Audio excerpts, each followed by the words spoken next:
नमस्कार सभी दोस्तों का स्वागत है आपके अपने प्लेटफॉर्म माइंड मैप पर। चंद घंटे की बारी है और उसके बाद में आप सभी का पेपर स्टार्ट होगा सेकंड ग्रेड वरिष्ठ अध्यापक आरपीएससी का। कल यानी कि आज जब मैं वीडियो बना रहा हूं 6 सितंबर को ये लाइव ले रहा हूं। आज कई सारे लाइव लेने का प्लान है मेरा। एक सेकंड ग्रेड के ऊपर सर्जिकल स्ट्राइक करने का है ना, ऐसा मन में है। क्या होता है कि अंतिम समय में एकाग्रता तन्मयता में बदल जाती है और मुझे लगता है कि बच्चों को शॉर्ट रिवीजन करा देना चाहिए। मोटिवेशन गाइडेंस से कई गुना ज्यादा ये चीजें मोटिवेट करती हैं आप लोगों को। मैंने ठाना है कि इस क्लास के अंदर ज्योग्राफी का जो ये सिलेबस है वो पूरा करूंगा। कौन सा सिलेबस सर? देखो, कॉन्टिनेंट एंड ओशियन से 3 क्वेश्चन आते हैं, ध्यान रखिएगा। महासागर, महाद्वीप, विंड सिस्टम और उसके बाद में पर्यावरणीय समस्याएं और उसके बाद इंडिया की ज्योग्राफी से 4 क्वेश्चन पक्के हैं। तो 3-4 लगभग का बात करें तो 7-8 क्वेश्चन आएंगे इंडिया जीके के अंदर ज्योग्राफी से। टोटल इंडिया जीके के 30 से क्वेश्चन आएंगे। तो डरने की आवश्यकता नहीं है। पेपर में कूदते ही पहले सबसे पहले काड़ियों कूद पड़ियो मेले में, वैसे के वैसे सबसे पहले आप लोगों को राजस्थान वाला सेगमेंट पूरा करना है। राजस्थान वाला सेगमेंट बोले तो राजस्थान की हिस्ट्री, पॉलिटी, ज्योग्राफी, कल्चर और राजस्थान करंट अफेयर्स और मिलाकर के 50 प्रश्न हो जाएंगे। History, polity, geography, culture, current affairs मिला के 50 क्वेश्चन, वो सबसे पहले करना। उसके बाद में साइकोलॉजी अच्छी है तो साइकोलॉजी करो और फिर इंडिया जीके वाला सेगमेंट उस पे आ जाना। तो इंडिया सेगमेंट जो है काफी वास्ट होता है। मैं इंडिया और जो आपका वर्ल्ड ज्योग्राफी ये पूरी कराऊंगा आज की इस क्लास के अंदर। तो सबसे पहले आइए अपने इस चैनल को सब्सक्राइब कर दीजिए। कल के लिए सभी को खूब सारा आशीर्वाद। आप जब इस क्लास को देखोगे तो मजा आ जाएगा सर। ऐसी क्लास पूरे यूट्यूब पर सेकंड ग्रेड की आपको कहीं और नहीं मिलेगी। कैसे? आइए देखते हैं। सबसे पहले हम इंडिया का जो फिजियोग्राफिक डिवीजन है इंडिया की ज्योग्राफी के अंदर वो पढ़ते हैं, फिर मैं आपको वर्ल्ड ज्योग्राफी कराऊंगा। आपके पास खोने के लिए कुछ भी नहीं है, पाने के लिए सेकंड ग्रेड की 2 भर्तियां हैं। एक 2000 पद कल वाले और 2026 के 6500 पद। जब इतना कुछ है हमारे पास में, भगवान ने इतना सोच रखा है हमारे लिए, मां सरस्वती ने, तो हम क्यों टेंशन करें। आ जाओ सारे बच्चे, आ जाओ यहां पर। हम बात करेंगे यहां पर कि निम्नलिखित जो पर्वत चोटियां हैं आपके हिमालय की पर्वत चोटियों के संबंध में आपको विचार करना है, बताना है सबसे पूर्व में कौन सी चोटी स्थित है। सबसे ईस्टर्न जो है वो आपकी कंचनजंगा है। कैसे पता चलेगा? जब आप इसको मैप में देखोगे तो कंचनजंगा यहां पर है मेरे प्यारे साथियों। कंचनजंगा यहां है। कंचनजंगा के जस्ट बाद में आपका मकालू है और उसके बाद में माउंट एवरेस्ट जो कि नेपाल के अंदर है। और यह भी आपको याद रखना है कि आपका पटकाई बूम और डाफला जो पहाड़ियां हैं जो अरुणाचल प्रदेश में स्थित है, यह भी हिमालय का पार्ट हो जाता है। और इसके अलावा आपका कंचनजंगा सबसे पूर्व की ओर है। ये वाला भाग है वो आपका पूर्वी भाग कहलाता है। और सबसे पूर्वी हिमालय की अगर हम बात करें तो वो पर्वत श्रृंखला हो जाती है कौन सी? नामचा बरवा। तो आपसे परीक्षा में यह भी पूछा जाएगा कि यहां पर हिमालय का सबसे पूर्वी जो पर्वत चोटी है वो है नामचा बरवा। तो नामचा बरवा सबसे पूर्वी है। और नंगा पर्वत है जो आपका यहां पर पाकिस्तान, याद रखना नंगा पर्वत है वो सबसे पश्चिम में है। तो वेस्ट, बिल्कुल वेस्ट में आपका नंगा है। और नागो कौन है? नागा मतलब बदमाश, पाकिस्तान। तो नंगा पर्वत याद रहेगा और उधर नामचा बरवा याद रहेगा। इधर जब स्टार्ट होती है तो पटकाई है, डाफला है और कंचनजंगा है, मकालू है, एवरेस्ट है, अन्नपूर्णा है, धौलागिरी है और नंदा देवी वगैरह, ये याद रखना। और मजेदार फोटोज भी लेके आया हूं।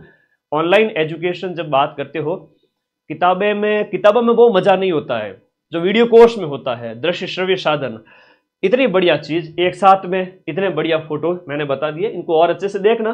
पीडीएफ अभी टेलीग्राम पर भेजूंगा। 2026 के नए बैच के लिए आपके GK plus English, GK plus SST, मैं पढ़ाऊंगा आपको एसएसटी के बैच को। और जीके प्लस हिंदी वाला बैच ये 7 तारीख के बाद में सभी बच्चे ज्वाइन कर सकते हैं। लेवल 2 एसएसटी का बैच भी सबसे पहले आपको देना है क्योंकि जनवरी में इसका पेपर है। इसके लिए माइंड मैप का ऐप डाउनलोड करना पड़ेगा और कोर्स वाली कैटेगरी में जाकर आपको ज्वाइन करना है। मैं कहता हूं कि पूरे साल जम के पढ़ो। लास्ट टाइम में सबसे ज्यादा रिवीजन मैं करूंगा आप लोगों को। मेरे प्यारे बच्चे नोट्स बना लीजिए। अपने कंटेंट में से 90% पेपर फर्स्ट जाता है, ये तो आपको पता ही होगा। उत्तर से दक्षिण की ओर क्रम वाली पर्वत श्रेणियों वाला निश्चित रूप से प्रश्न आपसे पूछा जाएगा, मोस्ट इंपोर्टेंट है। बैच वगैरह 7 तारीख के बाद में पेपर से फ्री होकर ज्वाइन कर लेना। अभी सितंबर में स्टार्ट हुआ है और इसमें क्लासेज आनी स्टार्ट हुई है। मात्र 5-10 क्लास आई है, अभी ही स्टार्ट हुआ है। ठीक है, तो टेंशन फ्री रहो। एक बार पेपर देके आओ फिर ज्वाइन करना। उत्तर से उत्तर दिशा की ओर पर्वत श्रेणियों का क्रम, उत्तर दिशा की ओर पर्वत श्रेणियों का क्रम पूछा गया है, उत्तर दिशा की ओर पूछा है। उत्तर दिशा की ओर का मतलब हुआ आपको उत्तर की ओर जाना है, उत्तर की ओर जाना है ना, तो इसका एक ट्रिक है, इसका एक ट्रिक है कलजा पीर धौला। इसकी एक बड़ी शानदार सी ट्रिक हो जाती है कलजा पीर धौला। तो ये जो आपका प्रश्न है, हम बात करें क्वेश्चन नंबर जो आपका तीसरा है, क्वेश्चन नंबर आपका दूसरे प्रश्न की बात करूंगा, कलजा पीर धौला। इसकी बड़ी शानदार सी ट्रिक है, क ल जा पीर, कलजा पीर धौला, ऐसा याद रखिएगा। इसकी ट्रिक बड़ी गजब की है। यहां पर बात करें उत्तर दिशा की ओर क्रम, तो उत्तर दिशा की ओर सबसे पहले बात करें ऐसे, क ल जा पीर धौला। तो ये ट्रिक है कि हिमालय की जो चोटियां हैं उनके अंदर जो पूछा गया है प्रश्न पर्वत श्रेणियों का क्रम है। उत्तर में जाओगे तो आपका सबसे पहले मिलेगा काराकोरम श्रेणी, और कह रहा है कि उत्तर की ओर तो पहले पीर पंजाल आएगी, उसके बाद जास्कर आएगी, फिर लद्दाख आएगी, और फिर आएगी आपकी काराकोरम, फिर आएगी आपकी कौन सी, काराकोरम। तो पीर पंजाल से स्टार्ट होगा, काराकोरम की ओर जाएगा, तो ऑप्शन नंबर बी इसके अंदर राइट है। उत्तर की ओर जाने को बोल रहा है ना, हाँ उत्तर की ओर जाने को बोल रहा है, इसलिए ये चीज आपको साथ साथ में याद रखनी है। तो ये बहुत सिंपल सी ट्रिक आपको मैंने बता दी। अगला प्रश्न देखिएगा, दिए गए ऑप्शन के अंतर्गत बहुत ही शानदार वाले प्रश्न है, आंसर बताओ। हाँ जी, आंसर नहीं बताना, आंसर तो मैं ही बता दूंगा, आप तो बस अभ्यास करते जाओ मेरे साथ साथ, कोई लोड नहीं मत लेना है ना। और बारिश वारिश इतनी हो रखी है कि पूछो मत, थोड़ा सावधानी रखना, बिजली के पोल वोल से दूर रहना, पेपर देने जाना बढ़िया तरीके से, जान को जोखिम में मत डालना ज्यादा। आगे देखिएगा, खतरा हो तो सावधानी। पश्चिमी भाग में हिमालय की श्रेणियों का दक्षिण से उत्तर की ओर, दक्षिण यानी कि ये रहा, इससे आप उत्तर की ओर जाओगे, साउथ से नॉर्थ की ओर जाओगे तो सबसे पहले तो शिवालिक आएगा। ठीक है सर, शिवालिक इसमें भी है, शिवालिक इसमें भी है, शिवालिक इसमें भी है, शिवालिक तो इसमें भी है दिए गए ऑप्शन के अनुसार। तो अब शिवालिक के बाद लघु हिमालय आएगा या महान हिमालय आएगा, तो इसमें लघु हिमालय आएगा, तो बी ऑप्शन इसके अंदर राइट हो जाता है, बी ऑप्शन। जैसे मैंने आपको मैप दिया है, शिवालिक यानी कि हिमालय का जो सबसे नवीन भाग है, सबसे जो नया हिमालय है वो कौन सा है, आपका शिवालिक हिमालय हो जाता है। शिवालिक के बाद में लघु है, लघु के बाद महान है, उसके बाद में सबसे उत्तर की ओर जाओगे तब आ जाएगा आपका कौन सा वाला, प्रशांत जो है ट्रांस हिमालय जैसे हम कहते हैं, उसकी सबसे ऊपर ग्रेड के बाद में भी ट्रांस हिमालय, तो वो सबसे ऊपर हो गया। तो वैसे तो शिवालिक है, लघु है और महान है, और महान हिमालय के अंदर अधिकांश जो चोटियां हैं वह 8000 मीटर वाली आपको यहीं पर देखने को मिलेगी, विश्व की सबसे ऊंची पर्वत चोटियां। चलो 1 घंटे में मुझे ये क्लास कंप्लीट करवानी है, और ये भी बढ़िया एक काराकोरम है, काराकोरम सबसे ऊपर है, फिर महान हिमालय है, फिर पीर पंजाल है, एक मैप मैंने ये भी लगाया है। धौलाधार और पीर पंजाल नामक पर्वत श्रेणियां आपके कहां पर स्थित है, धौलाधार और पीर पंजाल की पर्वत श्रेणियां आपके लघु हिमालय के अंदर स्थित है। मैप को थोड़ा अच्छे से देख कर जाना, मैप मैं आप सभी को अभी जस्ट टेलीग्राम में भेज ही रहा हूं, इस वीडियो के नीचे लिंक दिया हुआ है, टेलीग्राम में चले जाओ, ये पूरी पीडीएफ जस्ट 15 मिनट में टेलीग्राम में आ जाएगी। अधोलिखित उच्चावच आकृतियों पर आपको ध्यान देना है और यह बताना है कि इन आकृतियों का साउथ से नॉर्थ की ओर, साउथ से नॉर्थ की ओर क्रम कौन सा है। साउथ से नॉर्थ की ओर जाओगे तो उत्तर से कलजा पीर धौला है, तो साउथ से चढ़ोगे तो सबसे पहले कलजा पीर धौला, तो धौला को सबसे पहले लाओ, तो ऑप्शन नंबर ए और 2 ही होगा। 3 और 4 तो क्या हो गया, कट हो गया, 3 और 4 है वो आपका कट हो गया, तो इस प्रकार से 2 नंबर पहले आएगा, कलजा पीर धौला, कलजा पीर धौला, पीर है नहीं तो जा आएगा। ट्रिक में याद रहेगा कि नहीं रहेगा, ये फेवरेट क्वेश्चन है, कांस्टेबल से लेके कलेक्टर तक के पेपर में पूछा जाता है, ध्यान रखिएगा। तो इसमें 1 नंबर आ गया, तो इसका आंसर 1 हो गया, जास्कर, फिर लद्दाख और फिर काराकोरम। तो कल उत्तर से आते हैं तब कलजा पीर होता है, तो काराकोरम होता है, लद्दाख होता है, और दक्षिण से जाते हैं तब कैसे आएगा, कलजा पीर धौला, तो धौले की पूंछ पकड़ो सबसे लास्ट वाले में। बहुत सिंपल सी ट्रिक है, ठीक है, बहुत सिंपल सी ट्रिक है। अगले प्रश्न में भारत के कुछ दर्रों के बारे में बताया गया है, निम्न में से कौन सा सही सुमेलित नहीं है। लिपुलेख उत्तराखंड के अंदर है, नाथुला अरुणाचल प्रदेश के अंदर नहीं है, नाथुला की हम बात करें तो ये सिक्किम के अंदर स्थित है। नाथुला दर्रा भारत और चीन के बीच में व्यापार के लिए भी सुर्खियों में रहता है, तो इंडो चीन के बीच में आपको लोगों को याद रखना है। रोहतांग हिमाचल प्रदेश में, पालघाट दर्रा केरल में है। थालघाट और बोरघाट तो महाराष्ट्र के अंदर है, लेकिन पालघाट की बात करें बहुत इंपॉर्टेंट है, ये केरल के अंदर स्थित है ना, केरल में स्थित है आपका पालघाट का दर्रा। अब भारत के प्रमुख दर्रों के अंदर ये थोड़ा सा मैंने दे रखा है, जहां जो है तुजु दर्रा मणिपुर के अंदर है, दीफू दर्रा अरुणाचल प्रदेश में, बोमडिला भी अरुणाचल प्रदेश में, कश्मीर में जोजिला, पीर पंजाल, कराकोरम, बनिहाल और गुरजिल है। तो ये थोड़ा सा एक नजर मार लेना इसके ऊपर, ज्यादा टेंशन वाली बात है नहीं।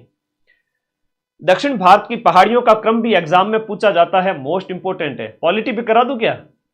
टाइप हो रहे हैं, गर्मा गर्म पॉलिटी की क्लास भी आ रही है, जिसमें 1919 और 1935 के अधिनियम के 20-25 प्रश्न, फिर प्रधानमंत्री और राष्ट्रपति ऑफिस जो है उसके भी आपके प्रश्न, और संविधान का निर्माण और अंबेडकर का योगदान, और इसके साथ साथ भारत की विदेश नीति और यूएनओ के अंदर भारत का योगदान। यही तो सिलेबस है, मुझे तो मुख्य जुबानी याद है। घंटे भर बाद में आ जाना, उसकी क्लास भी करवा दूंगा। अब क्या करूं, है ना, तुम लोगों से जुड़ाव इतना है कि रह नहीं सकता, क्लास तो लगाऊंगा। नीचे दिए गए आपका सुमेलन करना है, आपका पहाड़ियों का सही उत्तर दक्षिण क्रम बताइए। उत्तर से दक्षिण की ओर क्रम बताना है, उत्तर से दक्षिण की ओर आपका पहाड़ियों का क्रम बताना है दिए गए प्रश्न के अंदर। तो वो हो जाएगा, सबसे पहले अगर हम बात करें तो सबसे पहले हो जाएगी अन्नामलाई की पहाड़ी। अन्नामलाई की पहाड़ी जिसकी सबसे ऊंची चोटी, दक्षिणी भारत की सबसे ऊंची चोटी है वो अन्नई मुड्डी अन्नामलाई की पहाड़ियों में ही है, 2695। अन्नई मुड्डी की अगर हम बात करें तो अन्नई मुड्डी है वो आपका 2695 मीटर। ये आपके कहां पर है? अन्नामलाई की पहाड़ियों में तो है। तो सबसे पहले अन्नामलाई की पहाड़ियां आएगी, फिर आपकी पालनी की पहाड़ियां आएगी, फिर आपकी कार्डेमम यानी कि इलायची की पहाड़ी आएगी।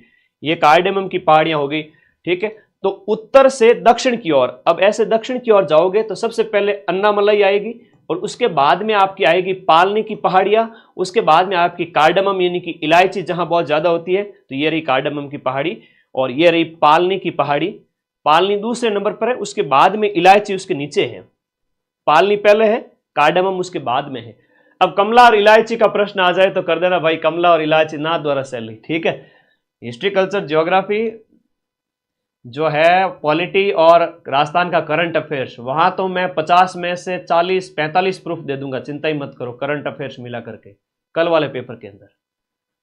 इंडिया जीके में भी दे दूंगा, चिंता मत करो, मैक्सिमम। और साइकोलॉजी के तो हमारा पूरा बैच पड़ा है अच्छे से।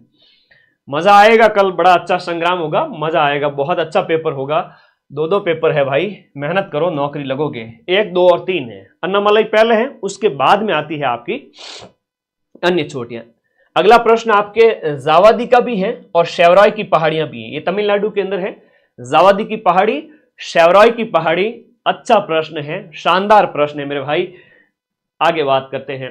कई बार पहाड़ियों का सीधा सीधा प्रश्न आ जाता है, थोड़ा ध्यान दीजिएगा।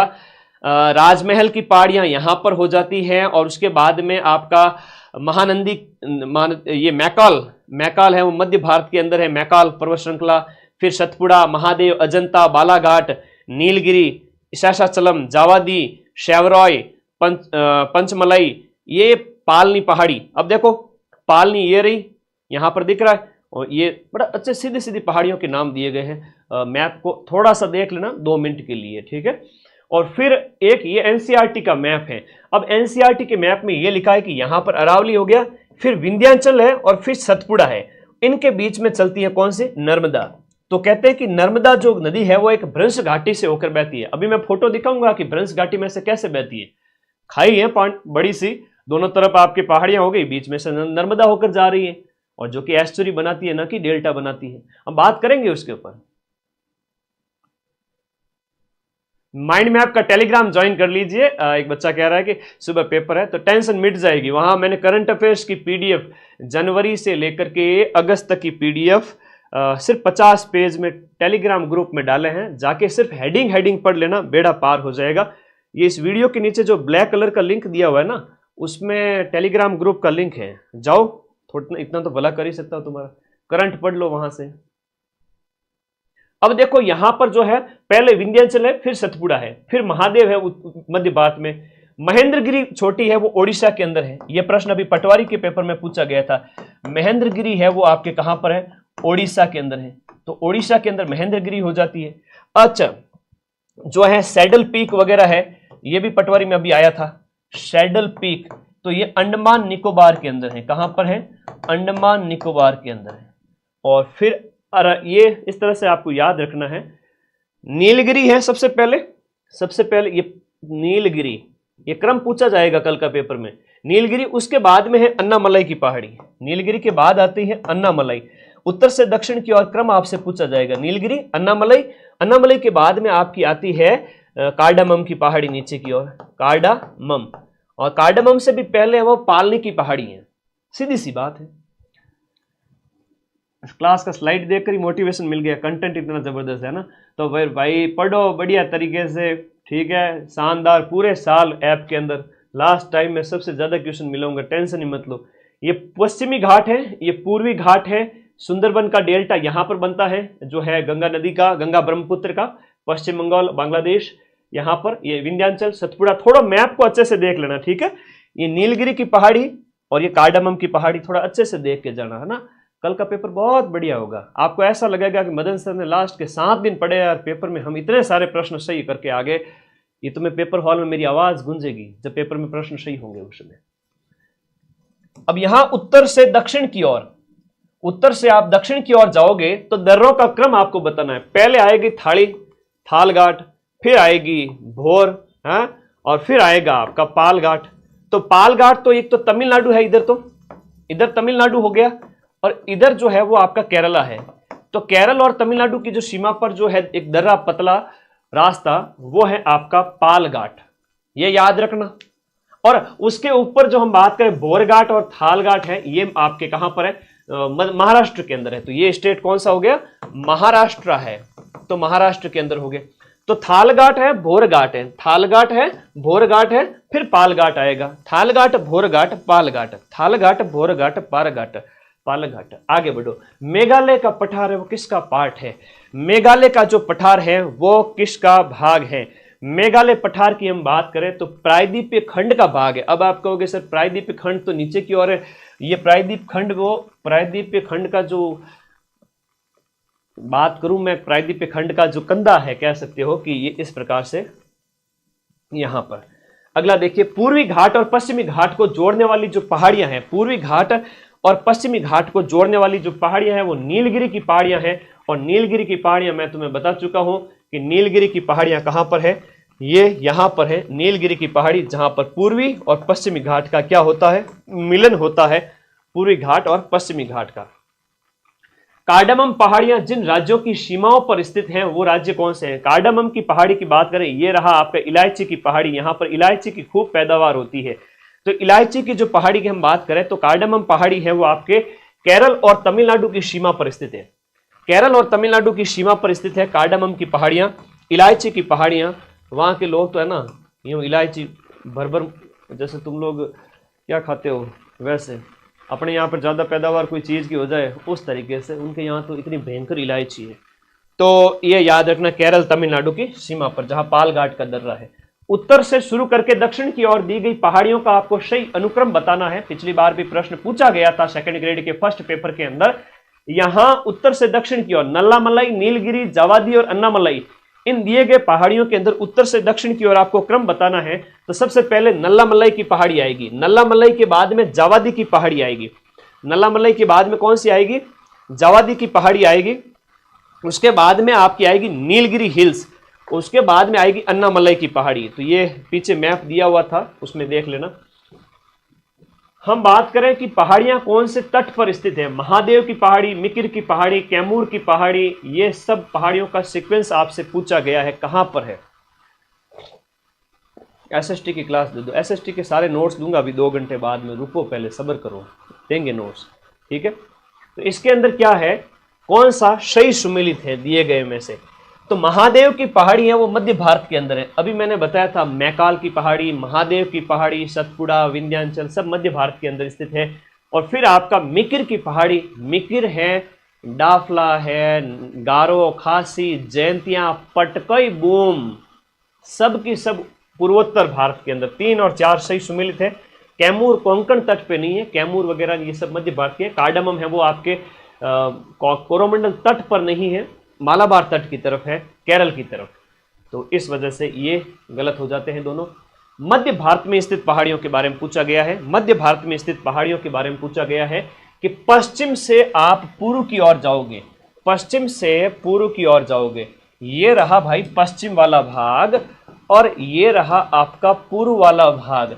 तो कह रहा है कि आप पश्चिम से पूर्वी दिशा की ओर जाओगे तो सबसे पहले तो सतपुड़ा की पहाड़ी आएगी, फिर मैकाल आएगी, फिर महादेव आएगी और फिर छोटा नागपुर का पठार आएगा। अभी मैं आपको छोटा नागपुर का पठार वगैरह जो मैप के अंदर सारी चीजें दिखाऊंगा।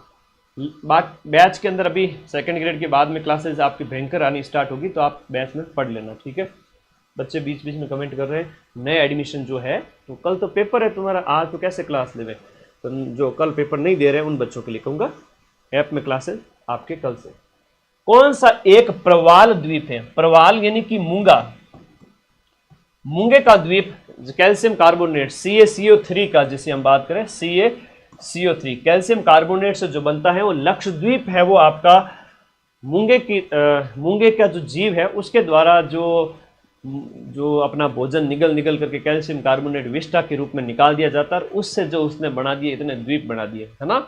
ये लंबे समय हैंड रिटन नोट्स मिलेंगे क्या ऐप के अंदर?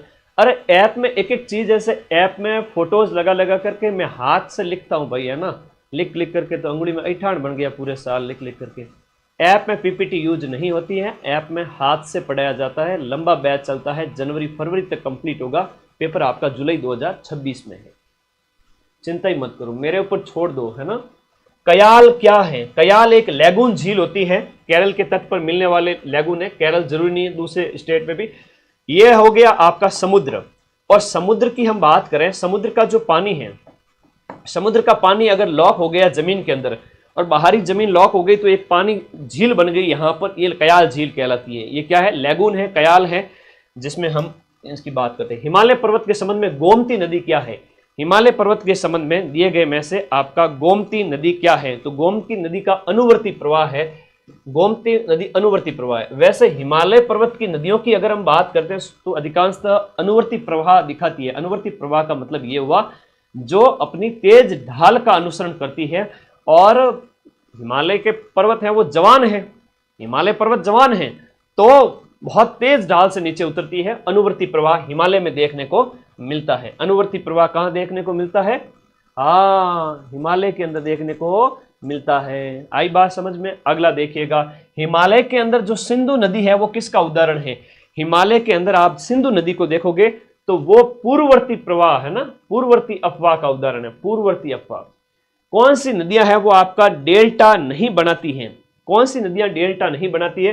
तो ताप्ती है, नर्मदा है, साबरमती ये वगैरह हो गई। तो जो आपके कहां गिरती है, हम बात करें तो ये नदियां है वो आपके अरब सागर के अंदर गिरती है। और जो नदियां अरब सागर में गिरती है वो एस्चुरी बनाती है। क्या बनाती है? एस्चुअरी बनाती है। डेल्टा तो बंगाल की खाड़ी वाली बनाती है। बंगाल की खाड़ी वाली क्या बनाती है? डेल्टा बनाती है, जो अंग्रेजी के इस अक्षर से मिलता जुलता है। यानी नदी जाएगी, सेडिमेंट यानी कि गाद अवसाद बहुत ज्यादा हो जाएगा तो नदी कई धाराओं में बढ़ जाएगी कि अब तेरा मेरा इतना ही साथ है, मैं मेरे रास्ते जा रहे हूं, तुम तेरे रास्ते जाओ, तो बहुत सारी शाखाएं बन जाए, वो डेल्टा कहलाता है। एस्चुरी अलग होता है, डेल्टा अलग होता है। बस तैयार है ना? इंडिया पॉलिटी, फॉरेन पॉलिसी और प्रधानमंत्री, राष्ट्रपति और संविधान और 1919-1935 का अधिनियम। जस्ट आधे घंटे में हाजिर हो रहा हूँ, चिंता मत करो। एसएसटी के नोट्स चलेंगे आज, चिंता मत करो। खाना वाना खा लेना 9 बजे के बाद। जो नदी भ्रंश घाटी से होकर बहती है, छोटे से लेके बड़े एग्जाम तक फेवरेट क्वेश्चन है। भ्रंश नदी जो भ्रंश घाटी से होते बहती है, विंध्याचल और सतपुड़ा की हम बात करें, ये विंध्याचल और सतपुड़ा की जो पहाड़ियां हैं उनके बीच में से, सतपुड़ा और विंध्याचल के बीच में से नाड़ो चाले खड़ा मारवाड़ी में कहो, जो नदी बीचों बीच चलती है सतपुड़ा और विंध्याचल के बीच में, वो कौन सी है? वही आपकी नर्मदा नदी हो जाती है ना। नर्मदा नदी है वो आपके अरब सागर की ओर जाती है। अरे ऑफलाइन समय बर्बाद मत करो, घर बैठो, ऐप लो और सारे नोट्स लिख लो। 90% क्वेश्चन मैं मिलाऊंगा। और क्या चाहिए? पूरे पेपर का 90%, 80% क्वेश्चन मिल जाते थे वो, उनको तो सरकार बिना मेहनत के जो 80 मिलाते थे उसको पेपर लीक माना जाता है। मेहनत से 90% मिलाते हैं उसे माइंड मैप कहते हैं। तो टेंशन मत करो। आ गया जो अगला प्रश्न की हम बात करें, मैं मिला देता हूं, आप चिंता क्यों करो, नए बच्चे टेंशन ही मत लो। निम्नलिखित में से कौन सी नदी आपके एस्चुरी नहीं बनाती है? देखो एस्चुरी नहीं बनाती है, एस्चुरी आपके नर्मदा बनाती है, ताप्ती बनाती है, मांडवी बनाती है, ये सब गोवा की है, ये तो गोवा की हो जाती है। महानदी है वो ओडिशा। तो ये क्या है कि भाई डेल्टा बनाती है ओडिशा, तो इसमें ज्यादा टेंशन नहीं लेनी है कोई प्रकार की। हिंदी इंग्लिश मैथ में क्वेश्चन मिलाना सेम टू सेम कोई बड़ी बात नहीं है, बड़ी बात है जीके में मिला के दिखाओ दम है तो ऐसा चैलेंज करने वाला आरपीएस अधीनस्थ कोड को मां सरस्वती मुझे कहते हैं, तो मैं आगे तुमको बोल देता हूं, बाकी अपनी विद्या हमेशा काम आएगी। पढ़ो आप क्वेश्चन नंबर 45। देखो हिमालय की नदियों की विशेषता क्या है? हिमालय की नदियों की एक खासियत है कि उनमें लगातार पानी बहता रहता है। क्यों बहता रहता है? कि ग्लेशियर से, हिमालय में बहुत सारे क्या है, ग्लेशियर है, तो ग्लेशियर एक लिमिट के बाद में पिघलना स्टार्ट हो जाता है। तो ये जो है यहाँ पर बर्फ का टोपी जमी हुई है, तो फिर ये पिघलेगी, तो फिर नाड़ा चाल है खड़ा, तो ये नदी बन गई कि नहीं बन गई? हाँ। निम्नलिखित में से कौन सा आपका यहां पर गलत है? नदियों के संबंध में गलत कथन कौन सा है, बताओ मेरे सभी साथी। 7 बजे आज तो 12 बजे तक संग्राम होगा, लेकिन जिनका सेंटर दूर है, जो नींद लेना चाहते हैं, वो 10 बजे तक सो जाना। कोई मेरा प्रेशर नहीं है कि मेरे को व्यूज के लिए ऐसा कुछ क्लास करनी है, आप लोग अपनी मर्जी से क्लास देखना, ठीक है। इंग्लिश लिटरेचर और हिंदी लिटरेचर की क्लास कल होगी, हमारे दोनों ही धुरंधर टीचर्स सुबह आएंगे। कब है हिंदी का पेपर और इंग्लिश का पेपर, कमेंट करना जरा। इस क्वेश्चन का आंसर करो। क्वेश्चन नंबर आपका नेक्स्ट वाला, देखो गलत कथन कौन सा है? गोदावरी प्रायद्वीप भारत की सबसे बड़ी नदी है और इसे दक्षिण की गंगा या बूढ़ी गंगा भी कहते हैं। दक्षिण की गंगा इसे कहा जाता है। और इसके बाद सोन नदी जो है, गंगा की जो सहायक है, वो अध्यारोपित प्रवाह प्रणाली का उदाहरण है। शरावती नदी अपहरण का अच्छा उदाहरण है, किडनैपिंग कर लेती है आस पड़ोस वालों का, ठीक है। 12 को इंग्लिश खूब टाइम है, रवि सर को बोल दूंगा कल बढ़िया क्लास करा देंगे। हिंदी का 8 को है, तो हिंदी का पहले लगेगी, कल सुबह 8 बजे तैयार रहना। ब्रजवासी सर को देखना, नॉलेज का इतने तगड़े लेवल के नॉलेज पिछले 15-20 साल से पढ़ा रहे हैं गुरुजी, कल सुबह क्लास होगी। शरावती है वो अपहरण करती है, और कावेरी नदी को दक्षिण की गंगा के नाम से नहीं जानते हैं, बल्कि किसको जानते हैं? गोदावरी को जानते हैं। ये एक मैंने फोटो ऐड किया है तुम सभी के लिए मेरे प्यारे भाई बहनों। ये देखो मेजर रिवर्स ऑफ इंडिया है, जहां पर आपको ये देखो सतलज है, ब्यास है, रावी है, SBR है, ये पंजाब से बहती है। और अभी पंजाब के अंदर बाढ़ आई हुई है, आप सभी को पता है। इसके पीछे मेन रीजन यही है कि इन नदियों की वजह से एक्सेस ऑफ वाटर है वहां पर ज्यादा हो गया है बांध के अंदर, और फिर वो खोलना पड़ा गेट, वरना बांध टूट जाता ना तो अभी जितनी तबाही आई है उससे 100 गुना ज्यादा तबाही आ जाती। 1000 लोगों की बजाय 10,000 1 लाख लोग मारे जाते। तो बात वो है, इस वजह से गेट खोलने पड़े, ठीक है। तो ये 3 नदियां आज अभी पंजाब भुगत रहा है इसकी वजह से, और नदियां तो खैर बेचारी प्रकृति है। ये बराक नदी हो गई, ये ब्रह्मपुत्र की सहायक है। लोहित वगैरह है, दिहांग है, दिबांग है, सब ब्रह्मपुत्र की सहायक नदियां हैं। कोसी है, गंडक है, घाघरा है, गोमती है, यमुना है, ये सब गंगा की सहायक है। और गंगा के अंदर एक प्रश्न ये भी पूछा जाता है कि ये जो गंगा नदी चल रही है, दिख रही है गंगा, दिख रही है? तो नाड़ो चाले खड़ा, ये देखो ये देखो ये देखो, ये गंगा के जो है, एक तो पूछा जाता है आपका राइट हैंड साइड का किनारा और एक लेफ्ट हैंड साइड का किनारा। तो बेतवा वगैरह, चंबल हो गया, ये सोन हो गया, ये अगर इस तरीके से देखोगे तो दाएं वाड़ी। बहुत बढ़िया प्रश्न है ये, दाएं किनारा और बाएं किनारा। गंगा नदी ऐसे आगे चल रही है, तो राइट हैंड साइड है वो नीचे वाला है, दायां किनारा है वो आपका नीचे है। तो ये भी पूछा जाता है राइट और लेफ्ट से कौन सी नदियां आकर मिलती हैं गंगा के अंदर। बाकी क्रम पूछा जाता है, जहां पर आपका स्वर्ण रेखा है, ब्राह्मणी है, महानदी है, इंद्रावती है, गोदावरी है। इंद्रावती गोदावरी की सहायक नदी है। और कृष्णा है, पेन्नार है, कावेरी सबसे दक्षिण के अंदर है। अब ये क्रम भी तुम कल वाले पेपर के अंदर तुमसे, भाई भारत का अपवाह तंत्र आपके सिलेबस में है। सर हम रवाना हो गए और बस में क्लास देख रहे हैं, बहुत बढ़िया, घनी चौकी बात है, घनी चौकी बात है। तो तुम्हारा कंडक्टर देखेगा सारे बच्चे इस टीचर को देख रहे हैं, कौन है ये। कई बार होता है कि मैं तुम लोगों को पढ़ाता हूँ उस समय, घनी चौकी बात है, पेपर है तुम्हारा कल, तो स्वर्ण रेखा जो ब्राह्मणी, महानदी, गोदावरी, कृष्णा और कावेरी। स्वर्ण रेखा की बात करें तो ये ओडिशा के अंदर स्वर्ण रेखा है। महानदी, पहले स्वर्ण रेखा आएगी, हमेशा याद रखना, स्वर्ण रेखा, और उसके बाद में जो है क्रम में महानदी आएगी। स्वर्ण रेखा, उसके बाद में महानदी है, महानदी के बाद में गोदावरी है। ये क्रम वाला पेपर कल के पेपर में पूछा जा सकता है। गोदावरी है, गोदावरी के बाद में आपकी कृष्णा है, कृष्णा के बाद में बात करें तो आपकी पेन्नार और वो कावेरी होगी। मेन नदियों की बात मैंने कर ली, कावेरी सबसे दक्षिण के अंदर। तो महानदी, गोदावरी, कृष्णा और कावेरी, याद रहेगा। ओके, गणित चौकी बात है, गणित चौकी बात है। आगे बढ़ो, देखो प्रायद्वीपीय भारत की बात करें तो पूर्व दिशा में बहने वाली नदियों का उत्तर से दक्षिण, ये देखो उत्तर से दक्षिण का सही क्रम कौन सा है। प्रायद्वीपीय पठार जो क्षेत्र है, इस प्रायद्वीपीय क्षेत्र के अंदर कह रहे हैं कि आपका उत्तर से दक्षिण की ओर नदियों का क्रम आपको बताना है। तो सबसे पहले स्वर्ण रेखा आएगी, स्वर्ण रेखा के बाद में महानदी आएगी, महानदी के बाद में गोदावरी आएगी। ये सीक्वेंस तो गुरुजी ने अभी बताया जस्ट है। इतना सरल प्रश्न, इतना सरल सा प्रश्न, बहुत सिंपल सा प्रश्न। अगला देखो, निम्न में से भारतीय मानसून को कौन सा प्रभावित नहीं करता है। इंडिया का मानसून आपके सिलेबस में है। अभी तक हम बात कर रहे थे किसकी, अभी तक हम बात कर रहे थे कि भारत का भौतिक प्रदेश, फिजियोग्राफिक डिवीजन ऑफ इंडिया, और आफ्टर दैट हम आगे बढ़ चुके हैं आपका ड्रेनेज सिस्टम ऑफ इंडिया, उसमें नदियों वाला पढ़ लिया। उसके बाद अपवाह के बाद में ये मॉनसून सिस्टम है इंडिया का, कौन सा मॉनसून तंत्र है। तो मॉनसून तंत्र के अंदर हम बात करेंगे इसके बारे में, ठीक है, मॉनसून तंत्र के बारे में। देखो भारतीय मानसून को कौन सा प्रभावित नहीं करता है। आपका एल निनो हो गया, जेट स्ट्रीम हो गया, तिब्बत का पठार है। तिब्बत का पठार तो गर्म होता है ना, और उसी वजह से ही तो लो प्रेशर बनता है इंडिया के अंदर, नॉर्थ इंडिया में। इसी वजह से तो हिंद महासागर से जो है हाई प्रेशर से लो प्रेशर की ओर जो है हवाएं मूव करती है, और इस वजह से महासागरीय हवाएं आती है तो मानसून लेकर आती है। तो सब के सब है। वैसे गल्फ स्ट्रीम तो है वो आपके एक धारा हो जाती है।